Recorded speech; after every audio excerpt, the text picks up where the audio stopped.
berikutnya kita akan membahas mengenai speech organs. Bisa mengenai speech organ dalam atau kita sebut dengan onsei kikang. Nah, yang dimaksud dengan speech organ adalah atau organ wicara, organ pada manusia yang berfungsi menghasilkan bunyi ketika berbicara. Jadi, pada manusia ini terdapat organ di mana organ tersebut berfungsi untuk menghasilkan bunyi. Nah, speech organ atau onsei kikang ini bisa dikelompokkan atas dua secara garis besar, yaitu organ pernafasan kokyu kikang, to seishoku kikang atau organ pencernaan. Ya, jadi bisa dikelompokkan atas dua, bagian atas adalah pernafasan, nah bagian bawah itu adalah ke bagian untuk pencernaan. Nah, berikut ini adalah gambar speech organ. Nah, jadi inilah yang dimaksud dengan organ wicara. Di sini kita bisa lihat ada lips atau bibir, kemudian ada teeth atau gigi, kemudian ada haguki atau gusi, kemudian ada kokogai di sini atau langit-langit keras, ada nangkogai, langit-langit lunak, ada kogaisui, kogaisui ini adalah anak lidah, bisa kita terjemahkan dengan anak lidah, ada into, ada faring, ada koto, dan ada laring pada bagian bawah. Nah, di sini termasuk kepada alat pernafasan, kokyu kikang. Nah, sementara bagian ke bawah ini seishoku kikang atau mulai memasuki organ pencernaan.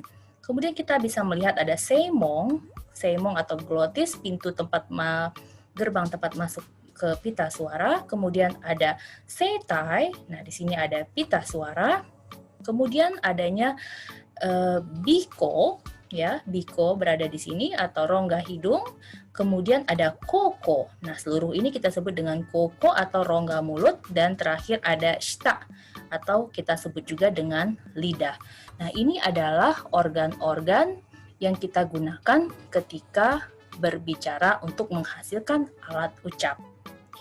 Baiklah minasang, demikianlah pembahasan kita mengenai fonetik, mengenai organ wicara.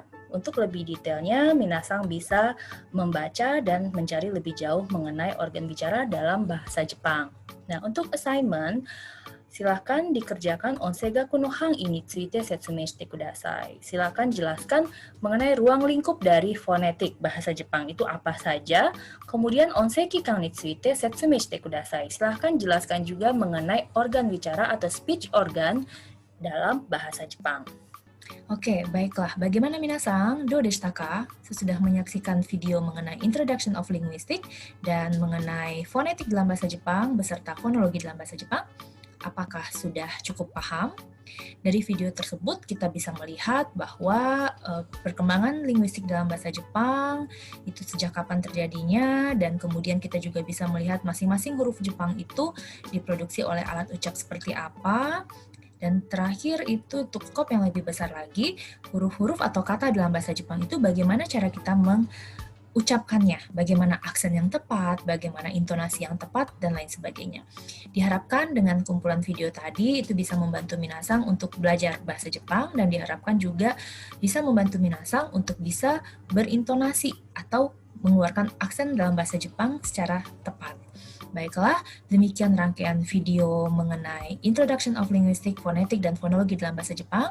Pada video berikutnya kita akan masuk ke cabang ilmu linguistik yang kedua, yaitu morfologi. Silakan ditunggu video berikutnya ya. Terima kasih.